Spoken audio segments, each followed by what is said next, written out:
지금 여러분이 살아오신 세월 동안 대한민국이 어떻게 변해왔는지 누구보다 잘 아실 겁니다. 전쟁의 잿더미 위에서 시작한 이 나라가 지금은 전 세계 인공지능 혁명의 핵심 부품을 쥐고 있습니다. 그 중심에 삼성전자와 SK하이닉스 두 대한민국 기업이 있어요. 오늘은 이 두 회사가 지금 어떤 상황에 놓여 있는지, 무엇이 같고 무엇이 다른지 차근차근 풀어드리겠습니다. 어렵게 생각하실 필요 없습니다. 천천히 따라오시면 됩니다. 지금 전 세계에서 가장 뜨거운 단어가 뭔지 아십니까? 바로 AI, 인공지능입니다.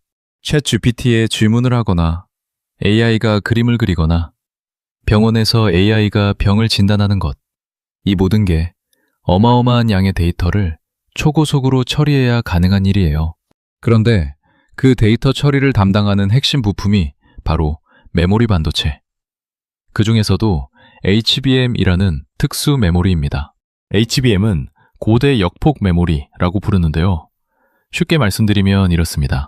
일반 메모리가 왕복 2차선 도로라면 HBM은 그걸 128차선 고속도로로 뻑 뚫어놓은 겁니다. 데이터가 비교도 안 될 속도로 달리는 거예요. 그리고 이 HBM을 세상에서 가장 많이 필요로 하는 회사가 어디냐고요? 바로 엔비디아입니다. 전 세계 AI 반도체 시장의 90%를 장악하고 있는 미국의 그 엔비디아요. 젠슨 황이라는 분이 이끄는 회사인데 이분이 만드는 모든 AI 반도체 칩 안에 HBM이 꼭 들어가야 합니다. 그런데 놀라운 건 그 HBM을 만드는 회사가 딱 두 곳입니다. 삼성전자 그리고 SK하이닉스. 둘 다 대한민국 회사예요. 미국이 설계하고 온 세계가 쓰는 AI 반도체의 핵심 부품이 한국 땅에서 만들어지고 있는 겁니다. 자랑스럽지 않으십니까? 그렇다면 이 두 회사는 어떻게 지금 이 자리에 오게 된 걸까요? 역사를 조금 들여다봐야 합니다. 사실 불과 34년 전까지만 해도 이 둘은 지금처럼 극명하게 비교되는 상황이 아니었어요.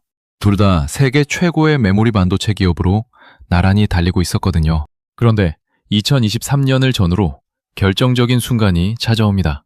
젠슨 황 엔비디아 회장이 직접 한국 기업들에게 손을 내밀었어요. HBM이라는 새로운 제품을 함께 개발하자는 제안이었습니다.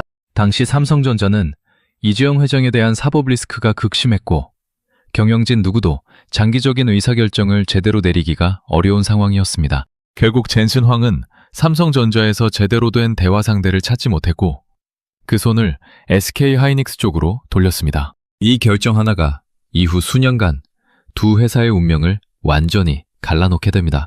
SK하이닉스는 엔비디아와 손을 잡고 HBM 개발에 전력을 다했습니다.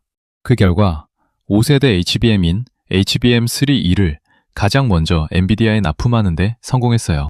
그것도 압도적인 점유율로요. 반면 삼성전자는 같은 기간 동안 HBM 개발에서 계속 어려움을 겪었습니다. 수율 문제, 열 제어 문제, 엔비디아의 까다로운 품질 테스트를 통과하지 못하는 문제들이 연달아 터졌어요. 2년이 넘는 시간 동안 삼성 반도체는 사실상 엔비디아 공급망에서 밀려난 상태나 다름이 없었습니다. 이 갈림길 하나가 두 회사의 지금 이 순간 모습을 만들어낸 겁니다. 그 결과가 얼마나 극적으로 나타났는지 숫자로 보여드리겠습니다. 2025년 한 해 SK하이닉스의 연간 매출은 97조 원, 영업이익은 47조 원을 넘어섰습니다. 영업이익률이 무려 49%예요. 쉽게 말씀드리면 물건을 1,000원어치 팔면 490원이 이익으로 남는다는 뜻입니다. 특히 4분기에는 영업이익률이 58%까지 치솟았어요. 1,000원 팔면 580원이 남은 거예요. 반도체 역사상 이런 수익성은 유례를 찾아보기 어렵습니다. 더 놀라운 건 이겁니다. SK하이닉스가 2025년 한 해 벌어들인 영업이익 47조 원이 같은 해 삼성전자의 전체 영업이익 43조 원에 처음으로 추월했다는 사실이에요. 직원 수도, 매출 규모도 훨씬 크고 스마트폰에 가전에 파운드리까지 사업이 다양한 삼성전자를 메모리 하나만 파는 SK하이닉스가 영업이익에서 넘어선 겁니다. HBM이라는 제품 하나가 이런 기적을 만들어낸 거예요. 삼성전자도 물론 반도체 부문에서 막대한 이익을 냈습니다만 스마트폰 사업부가 메모리 가격 폭등으로 오히려 심각한 타격을 입으면서 전체 수익성이 깎이는 아이러니한 상황이 발생했습니다. 삼성전자의 자사 스마트폰을 만드는 부서가 삼성전자 반도체를 비싼 가격에 사야 하는 상황이 된 거예요. 자, 그러면 지금 2026년 3월 기준으로 두 회사는 어떤 상황일까요? 여기서 이야기가 한 번 더 드라마틱하게 전개됩니다. 엔비디아는 올해 하반기 베라 루빈이라는 차세대 AI 가속기를 출시할 예정이에요. 그리고 이 제품에 들어가는 것이 바로 6세대 HBM4입니다.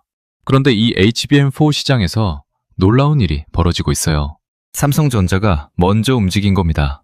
그동안 HBM 경쟁에서 밀렸던 삼성전자가 절치부심해서 HBM4 양산 출하를 SK하이닉스보다 먼저 시작했어요. 이미 일부 물량을 엔비디아에 공급하면서 HBM4 시장에 공식 복귀한 상태입니다. 그렇다면 SK하이닉스는요? SK하이닉스도 지난 2월부터 HBM4 출하를 시작했고 현재 엔비디아의 최종 품질 테스트를 통과하며 대량 납품 체계를 갖춰가고 있습니다. 업계에서는 엔비디아가 올해 베라루빈용 HBM4 물량의 약 3분의 1을 SK하이닉스에 배정한 것으로 보고 있어요. 그리고 이 와중에 GTC 2026, 엔비디아의 연간 최대 개발자 컨퍼런스가 지난 3월 16일 열렸습니다. 거기서 젠슨 황이 직접 SK하이닉스 부스를 찾아 최태원 SK그룹 회장과 나란히 서서 제품에 친필 서명을 했어요. 전 세계 AI 반도체의 왕이 대한민국 기업 앞에서 그렇게 한 겁니다. 이제 두 회사를 제대로 비교해 드릴게요. 먼저 수익성입니다. SK하이닉스는 HBM이라는 초고마진 제품에 집중된 순수 메모리 회사예요. 다른 사업부가 없습니다. 그래서 메모리 시장이 좋을 때는 그 과실이 100% 고스란히 수익으로 올라옵니다. 이게 2025년 연간 영업이익률 49%, 4분기 58%라는 믿기 어려운 숫자로 나타난 거예요. 삼성전자는 구조가 다릅니다. 반도체만이 아니라 스마트폰, 가전, 파운드리 사업까지 함께하고 있어요. 이게 안정성이 되기도 하지만 지금처럼 메모리 가격이 폭등하는 시기에는 오히려 발목을 잡는 요인이 됩니다. 메모리를 만들어 파는 반도체 사업부는 역대급 이익을 내는데 그 비싼 메모리를 갖다 써야 하는 스마트폰 사업부는 원가가 폭등해 사상 첫 적자 위기에 몰리는 상황이거든요. 두 번째는 재무 구조입니다. 현금 보유량에서 두 회사의 차이가 꽤 큽니다. 삼성전자는 현금성 자산이 100조 원이 훌쩍 넘어요. 어떤 위기가 와도 버틸 수 있는 든든한 실탄을 갖고 있는 거죠. SK하이닉스는 상대적으로 적어서 설비 투자나 연구 개발을 위해 외부에서 자금을 조달해야 하는 상황이 생길 수 있습니다. 다만 SK하이닉스도 이미 미국 인디애나주에 약 5조 9천억 원 규모의 AI 메모리 패키징 시설 건설을 시작했고 2028년 가동을 목표로 하고 있어요. 이번엔 리스크, 즉 위험 요소를 솔직하게 살펴볼게요. 아무리 좋아 보이는 회사라도 위험 요소는 반드시 있습니다. 삼성전자의 가장 큰 현안은 HBM4 수율 문제예요. 수율이란 100개를 만들었을 때 실제로 쓸 수 있는 양품이 몇 개나 나오느냐의 비율입니다. 현재 삼성전자의 HBM4 수율은 약 50% 수준으로 알려져 있어요. 100개 만들면 50개 정도만 쓸 수 있다는 뜻이죠. 반면 SK하이닉스는 이보다 높은 수율을 유지하고 있어서 원가 구조에서 유리한 위치에 있습니다. 삼성전자도 이 문제를 잘 알고 있고 원시 D램 개발팀에 자사주를 인센티브로 지급하는 등 개선에 총력을 기울이고 있어요. SK하이닉스의 리스크는 반대 방향에 있습니다. 순수 메모리 회사이기 때문에 만약 메모리 시장 전체가 꺾이면 삼성전자보다 훨씬 빠르고 크게 타격을 받을 수 있어요. 그리고 엔비디아에 대한 의존도가 높다는 것도 양날의 검입니다. 엔비디아가 잘 나갈 때는 최고의 파트너지만 엔비디아가 흔들리면 함께 흔들릴 수 있거든요. 두 회사 모두에 해당하는 공통 리스크도 있습니다. 미중 무역 갈등과 미국 관세 정책, 중국 반도체 기업들의 추격, 그리고 AI 투자 거품 우려예요. 실제로 올해 초 지정학적 불안이 고조됐을 때 두 회사 주가가 하루에 68%씩 급락한 적도 있었습니다. 그렇다면 앞으로 이 시장이 어떻게 흘러갈지 전문가들은 어떻게 보고 있을까요? 지금 글로벌 투자은행들의 시각을 보면 한 방향으로 모여들고 있습니다. 모건 스탠리는 2026년까지 전체 메모리 물량이 사실상 완판됐다고 분석했습니다. 맥쿼리는 2028년까지 반도체 공급 부족이 지속될 것이라고 선언했고요. HBM2 시장에서는 KB증권이 삼성전자와 SK하이닉스가 전 세계 HBM4 수요의 90% 이상을 공급할 것이라고 전망했습니다. 즉, 이 거대한 파이를 대한민국 두 회사가 사이좋게 나눠 먹는 그림이에요. 삼성전자에 대해서는 골드만삭스가 목표 주가를 26만 원으로 27% 상향했고 KB증권은 32만 원을 제시하기도 했어요. 삼성전자가 HBM4 세대부터 엔비디아 공급망에 다시 진입하면서 그동안 쌓인 저평가가 서서히 해소될 수 있다는 분석입니다. SK하이닉스에 대해서는 하나증권이 목표 주가 112만 원을 제시하며 현 주가 대비 상당한 상승 여력이 있다고 분석했습니다. 업계에서는 삼성전자의 전략을 속도, SK하이닉스를 물량, 마이크론을 효율로 요약합니다.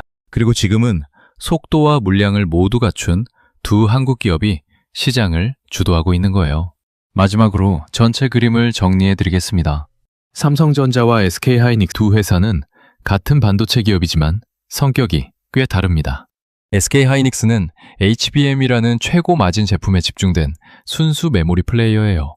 시장이 좋을 때 수익이 폭발적으로 올라오는 구조죠. 실제로 2025년에는 처음으로 삼성전자 영업이익을 추월하는 역사적인 기록을 세웠습니다. 반면 시장이 꺾이면 충격도 그만큼 크게 받을 수 있어요. 삼성전자는 더 넓고 다양한 사업을 가진 회사입니다. 반도체 외에도 스마트폰, 가전, 파운드리까지 있어서 한 분야가 흔들려도 다른 분야가 어느 정도 버텨줍니다.